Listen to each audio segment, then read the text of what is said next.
حاضرین و ناظرین، ہم نے پوری کوشش کی ہے کہ کلیات اقبال جیسی جیسی کتاب میں موجود ہے ہو بہو بالکل ویسے ہی آپ کے سامنے پیش کی جائے، مگر پھر بھی کوئی بھول یا گستاخی ہو گئی ہو تو ہم دربار اقبال میں معافی کے طلبگار ہیں۔ جیسے کہ سبھی کو پتا ہے، حضرت علامہ اقبال رحمۃ اللہ علیہ کی شاعری بہت ہی گہری ہے۔ باوجود اس کے کہ اس آڈیو بک میں تفسیر بنائی گئی ہے، پھر بھی کچھ باتیں انسان سمجھنے سے قاصر ہے، لہٰذا آپ سے گزارش ہے کہ آپ اپنے پیر و مرشد سے بات کر کے نظم کا صحیح معنی پتہ کرنے کی کوشش کریں۔ اللہ ہم سب کو اپنے حبیب صلی اللہ علیہ وآلہ وسلم کے صدقے صحیح علم حاصل کرنے کی توفیق عطا کرے اور کلمہ طیبہ کو دل کے ہر گوشے میں اتار دے، آمین۔ اعوذ باللہ من الشیطان الرجیم، بسم اللہ الرحمن الرحیم۔ اللہم صلی علی سیدنا و مولانا محمد وعلی آل سیدنا و مولانا محمد وبارک وسلم۔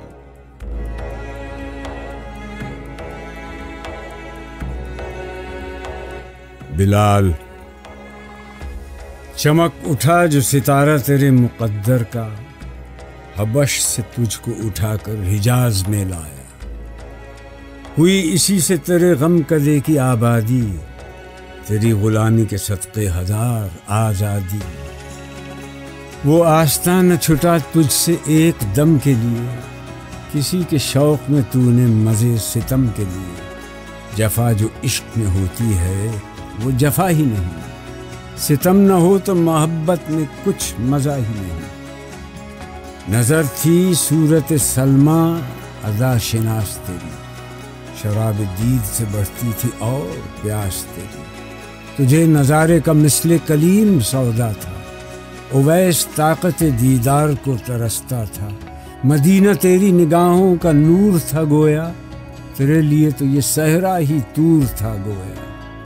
تیری نظر کو رہی دید میں بھی حسرت دید، خنک دلی کی تبیدو دمی نیا سعید۔ گری وہ برق تیری جان ناشکیبہ پر کہ خندہ زن تیری ظلمت تھی دست موسیٰ پر۔ تپش سے شعله گرفتند و بر دل تو زدند، چی برق جلوه به خاشاک حاصل تو زدند۔ ادائے دید سراپا نیاز تھی تیری، کسی کو دیکھتے رہنا نماز تھی تیری۔ ازاں ازل سے تیرے عشق کا ترانہ بنی، نماز اس کے نظارے کا ایک بہانہ بنی۔ خوشا وہ وقت کہ یثرب مقام تھا اس کا، خوشا وہ دور کہ دیدار عام تھا اس کا۔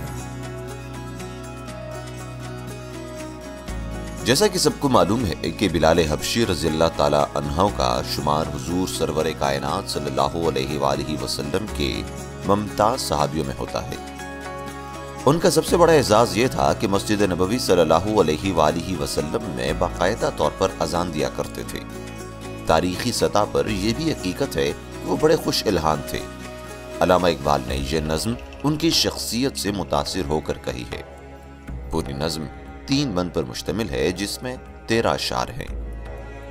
پہلا بند معنی، آستاں یعنی چوکھٹ، مطلب اس نظم میں اقبال صحابی رسول صلی اللہ علیہ وآلہ وسلم مقبول حضرت بلال حبشی رضی اللہ تعالیٰ عنہ سے خطاب کرتے ہوئے فرماتے ہیں کہ یہ تیرے مقدر کا ستارہ ہی چمک اٹھا تھا کہ تو حضور صلی اللہ علیہ وآلہ وسلم کی دید اور خدمت کے لیے حبشہ سے حجاز میں آ بسا۔ یہ ایک تاریخی حقیقت ہے کہ حضرت بلال سیاہ فام حبشی ہونے کے باوجود اس قدر خوش الحان تھے کہ سرور کائنات صلی اللہ علیہ وآلہ وسلم نے انہیں مسجد نبوی صلی اللہ علیہ وآلہ وسلم میں اذان دینے کی خدمت پر مامور کر دیا۔ فرماتے ہیں کہ اے بلال حبشی، تو جو اپنے وطن میں بے کیف زندگی گزار رہا تھا، حضور کی غلامی میں پہنچ کر اس سعادت کا اہل ہوا کہ اس غلام پر 1000 آزادیاں قربان کی جا سکتی ہیں۔ پیغمبر اسلام پر آدائے دین کی یلغار اور تجھ پر ظلم و ستم کے باوجود تو نے حضور کے آستانے کو تا زندگی ایک لمحے کے لیے نہیں چھوڑا، اس لیے کہ تو اس رمز سے آگاہی حاصل کر چکا تھا جو محبوب کے عشق میں غیروں کی جو جفائیں برداشت کرنی پڑتی ہیں وہ اہل دل کے لیے جفا ہی نہیں ہوتی، اس لیے کہ ان کے بغیر محبت میں کچھ لطف حاصل نہیں ہوتا۔ دوسرا بند معنی سلما عاشق رسول، مثل کلیم سودا حضرت موسیٰ علیہ السلام کی طرح جنون، اویس عاشق رسول، جانے نا شکیبہ بے صبر جان۔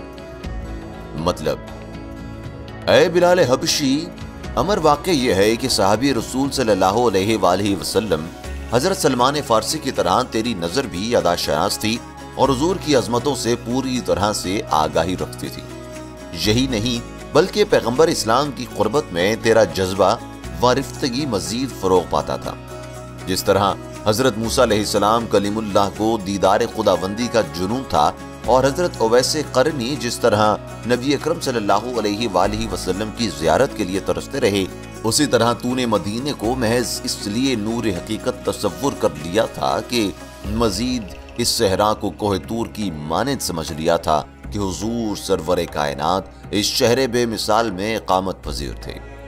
تجھے بے شک حضور کا دیدار حاصل رہا، اس کے باوجود تیرا ذوق دید تشنگی محسوس کرتا رہا۔ بے شک وہ دل خوش قسمت ہے جو ہمیشہ عشق رسول میں تڑپتا رہا۔ عشق رسول صلی اللہ علیہ وآلہ وسلم نے تیری شخصیت کو اس طرح منور کر دیا تھا کہ تیرا سیاہ رنگ حضرت موسیٰ کے ید بیضا پر خندازن رہا۔ تیرا دل شعلے کی مانند تھا اور عشق رسول نے تجھ میں وہ سوز پیدا کیا جو تیرا سرمایہ حیات بن گیا۔ تیسرا بند معنی یثرب، مدینے کی ایک بستی کا نام، مراد مدینہ۔ مطلب حضور اکرم صلی اللہ علیہ وآلہ وسلم کے روئے مبارک کی زیارت تیرے لیے سراسر عجز و انکساری کے جذبے پر مبنی تھا، اور دیکھا جائے تو تیرے لیے یہ عمل سراسر نماز اور سجدہ خداوندی سے کم نہ تھا۔ تیری اذان محض اذان نہ تھی، بلکہ اسے عشق محبوب کے لیے ترانے سے تشبیہ دی جائے تو زیادہ مناسب ہوگا۔